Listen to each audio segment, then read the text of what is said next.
አሰላም አለይኩም ወራህመቱላሂ ወበረካቱ።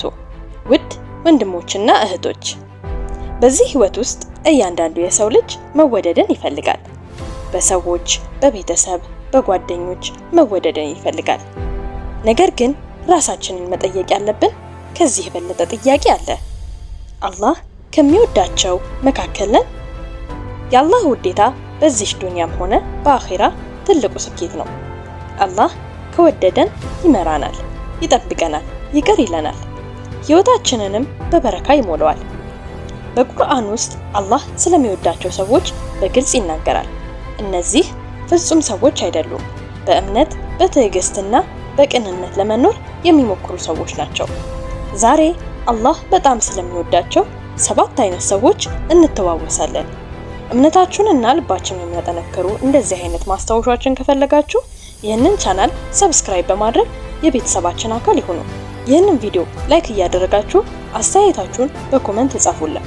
እናም ሁሌ ስለ አላህ እርስ በርስ የምንተዋወስ ቤተሰብ እንድንሆን ሰብስክራይብ አድርጉልን። አሁን እንጀምር። 7 አላህ እጅግ የሚወዳቸው ሰዎች። የአላህ ውዴታ የዘፈቀደ አይደለም። አላህ የተወሰኑ ባህሪያትንና የተወሰኑ ተግባራትን ይወዳል። አንድ ሰው እነዚህን ባህሪያት ሲያዳብር ወደ ፈጣሪው ውዴታ ይቃረባል። ቁርአን አላህ የሚወዳቸውን ብዙ ሰዎች ይጠቅሳል። ከነዚህ ውስጥ ደግሞ 7ቱን እንመለከታለን። አንደኛ፣ አላህ መልካም የሚያደርጉ ሰዎችን ይወዳል። የላቁ ሰዎች።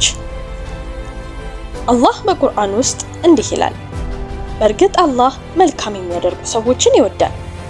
መልካም ማድረግ ማለት ከቀላል ደግነት የበለጠ ነው።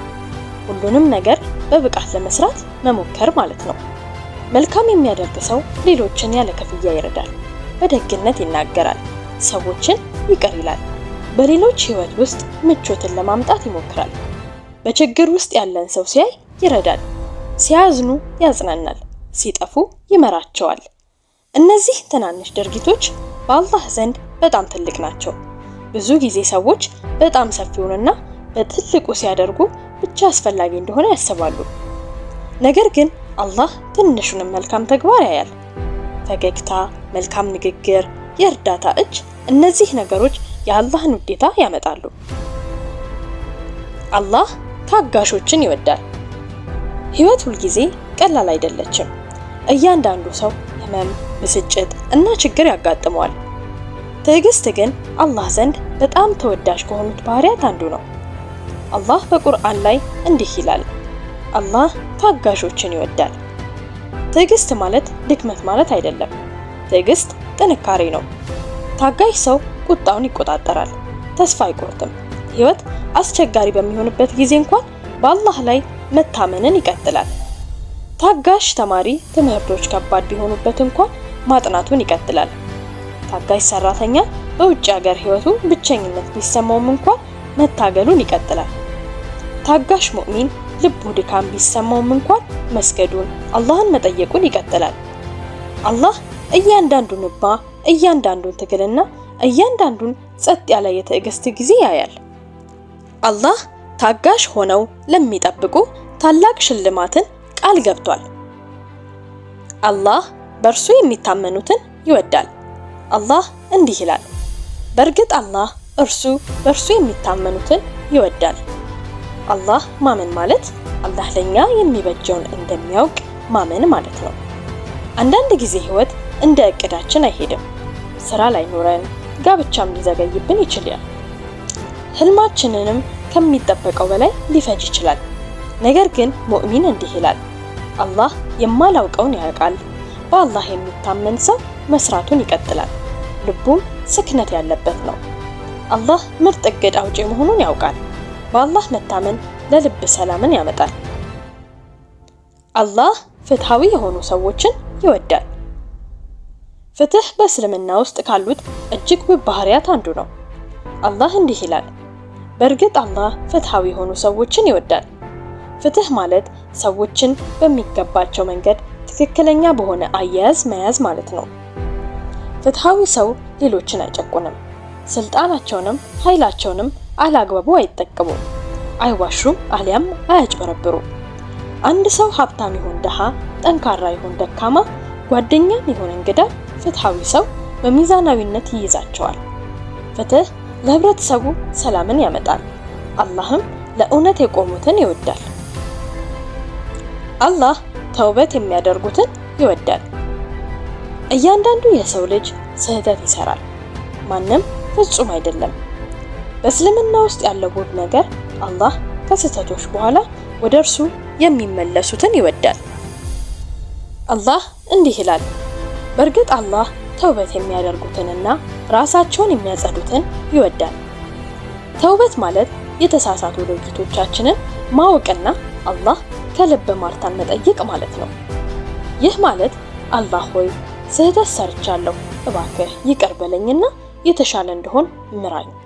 አላህ ቅን ልብን አይክድም።